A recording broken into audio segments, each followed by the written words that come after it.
The last time I talked about dropshipping, over 1.4 million people watched the video, and the questions haven't stopped since. But what's changed since then? Is dropshipping still worth it? And how do the new laws, tariffs, and platform crackdowns affect the model today? This video is the follow-up, a no-hype, fully updated look at what still works and what doesn't, and what you need to know before starting a dropshipping business this year. Now before we dive in, here's a quick refresher. Dropshipping is still one of the simplest ways to start an online store because you don't need to hold inventory, pack boxes, or buy any products up front. When someone places an order, you buy that item from a supplier and they ship it directly to your customer. And you only pay after you've made a sale, which keeps your financial risk low. Now that's the appeal. Dropshipping is flexible, affordable, and great for testing product ideas without sinking thousands into inventory. But just because it's easy to start doesn't mean it's easy to succeed. And the landscape has shifted since my original video. Some of it subtle and some of it massive. First off, if you're still following the old playbook, you're probably not making any money.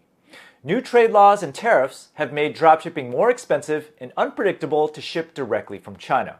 Longer delivery times, surprise custom fees, and inconsistent product quality are now much bigger issues.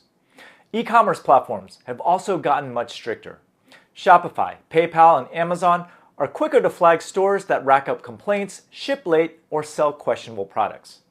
If you ever receive a string of returns or chargebacks, you could easily find yourself suspended or blacklisted altogether. On top of that, customer expectations have changed. They've all been burned before. If your site looks generic, your shipping is slow, or your support isn't responsive, they'll bounce or request a chargeback. Now, all this doesn't mean that dropshipping is dead, but it does mean the old plug-and-play model doesn't work like it used to. So with all these changes, the big question is, does dropshipping still work? The answer is yes, but not if you're using the same strategy from 5 years ago. The old AliExpress dropshipping model, where you copy and paste the listing, run some Facebook ads, and hope people are okay waiting 30 days for delivery, that version of dropshipping is dead. What's working now looks very different. First off, domestic suppliers. Working with US-based companies or companies with a US-based warehouse is more important than ever. And if you're watching this and you're not in the US, finding a dropshipper with a local warehouse is what I mean to say.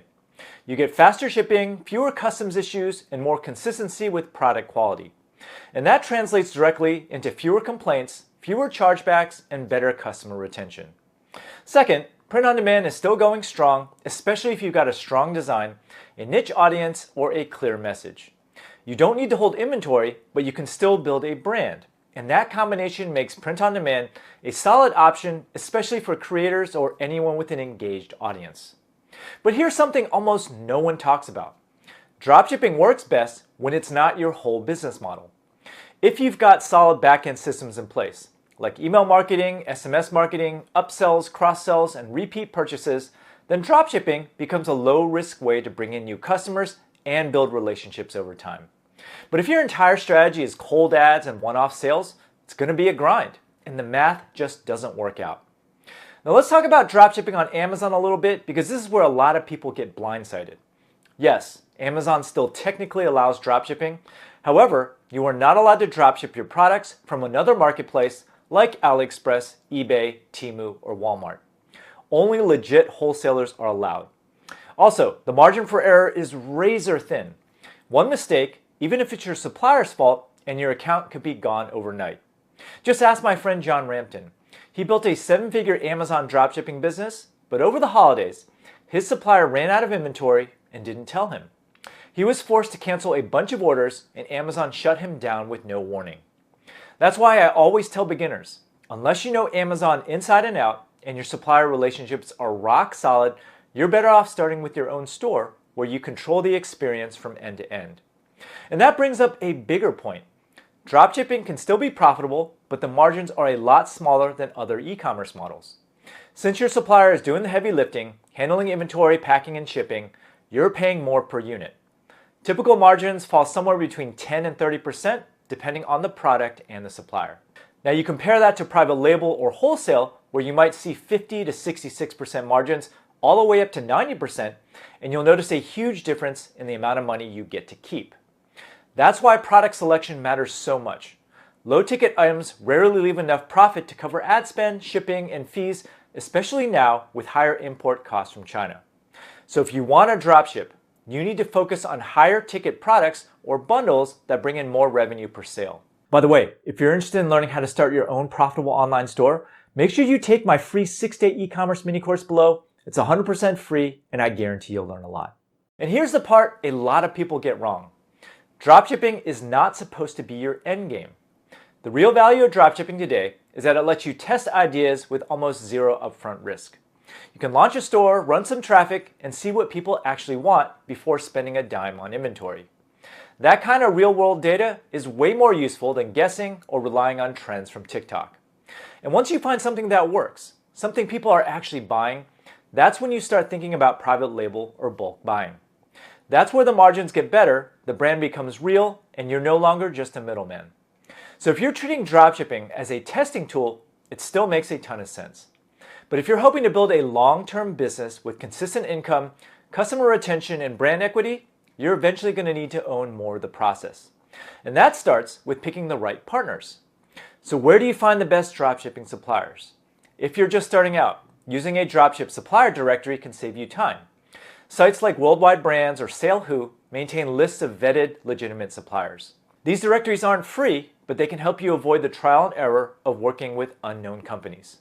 You can also use dropshipping platforms like Spocket, Syncy, Zendrop, Dropify. There's actually a whole bunch. These platforms act as a middleman and integrate directly with your shop. Basically, you pick and choose the products you want to sell, they get electronically added to your store, and when someone makes a purchase, the order automatically gets fulfilled. Dropshipping platforms are super convenient, but the trade-off is that you'll typically pay higher prices and you have no idea who your suppliers are. Basically, you are tied to their platform. Now, if you want to go direct, you can find wholesalers through Google, trade shows, or even by calling up the manufacturers in your niche. Some wholesalers won't advertise that they offer dropshipping, but many are open to it if you show that you're serious. And finally, print-on-demand companies like Printful, Gelato, or Printify are a great option if you're selling your own designs, branded merch, or custom products. They handle everything from printing to fulfillment, and their systems are built to scale. My kid store over at kidincharge.com relies on a pod company called Custom Cat. No matter which supplier you work with, always test them by buying the product yourself before you list it. Order samples, check shipping times, look at packaging and communication. A good supplier can make your business, and a bad one will definitely break it. Now, since the last video, I've gotten hundreds of follow-up questions. So let's go over the most common ones briefly and point out anything that's changed. So first off, yes, dropshipping is still legal as long as you're selling legitimate products from verified suppliers. That part hasn't changed, but with more platforms cracking down, it is more important than ever to work with reputable distributors and avoid selling knockoffs or counterfeits. In other words, don't try to sell anything that remotely looks like Disney or any other trademark brand, or else you're going to get shut down or sued. Second, yes, you still need a seller's permit and in many cases a business license depending on your state. Dropshipping is a real business and you need to treat it like one from day one. And unfortunately, returns are still a hassle. And here's how the process typically works. A customer reaches out asking for a refund. You contact your supplier to request a return authorization number or RMA. The customer then ships the item, ideally in its original packaging, back to the supplier with the RMA clearly marked on the package. And once the supplier receives the item, they refund you the wholesale cost and then you refund the customer. It's clunky, it's slow, and not much has changed, but for most suppliers, that is still how it works. But it's not all that bad. One thing that has improved is how multi-supplier orders are handled. In the past, if a customer bought 3 products that each came from different suppliers, they'd get 3 separate packages and you'd be on the hook for the shipping costs on all 3 of them. But today, many dropshipping companies have US-based warehouses that consolidate those orders into a single shipment. That means fewer packages, lower shipping costs, and a better customer experience. Now, at the end of the day, you're not going to be lying on the beach sipping Mai Tais while everything runs on autopilot. Sure, you can automate inventory updates, order fulfillment, and parts of your customer communication, but someone still has to answer emails, handle problems, and actually build a brand, and that someone is you. The good news is that you don't need a big tech stack to start dropshipping, and you should keep things super simple. For your e-commerce platform, use Shopify or WooCommerce. No one else. You might be tempted to use Wix or Squarespace, but most dropshipping companies only support Shopify and Woo out of the box. For finding products and suppliers, tools like Spocket, Syncki, and Zendrop can save time by handling inventory sync and fulfillment. Just know that you'll pay a little more and you won't know who the supplier is. And if you're doing print on demand, Printful, Printify, and Gelato are all solid, especially for branded merch or niche designs. Now, if you have no idea what you want to sell, product research tools like Jungle Scout, Smart Scout, or even ChatGPT can help you identify demands, trends, and opportunities. And finally, you're going to want to sign up for email marketing and SMS tools like Klaviyo and Postscript for customer follow-ups or analytics. Both tools are free to sign up, and all told, you can get started dropshipping for less than $100. Now, the million-dollar question is dropshipping still worth it? It is, but only if you're using it the right way. If you're brand new to e-commerce and want to learn how the pieces fit together without spending thousands on inventory, dropshipping is still one of the lowest risk ways to start. If you're a creator or an influencer with an audience, it's a great way to monetize without worrying about fulfillment or warehousing. And if you're using it to validate demand before moving into private label or bulk inventory, that is exactly how smart sellers are using it today. But if you're still chasing viral gadgets, copying listings, and hoping for quick wins with no customer support and no plan, that playbook is done. Dropshipping today isn't about shortcuts. It's about testing smart, moving fast, and building something real once you find traction. So use it as a launch pad, not a business model you cling to forever. Now that you understand how dropshipping works today, make sure you watch this video here to fill in more of the blanks on how dropshipping works.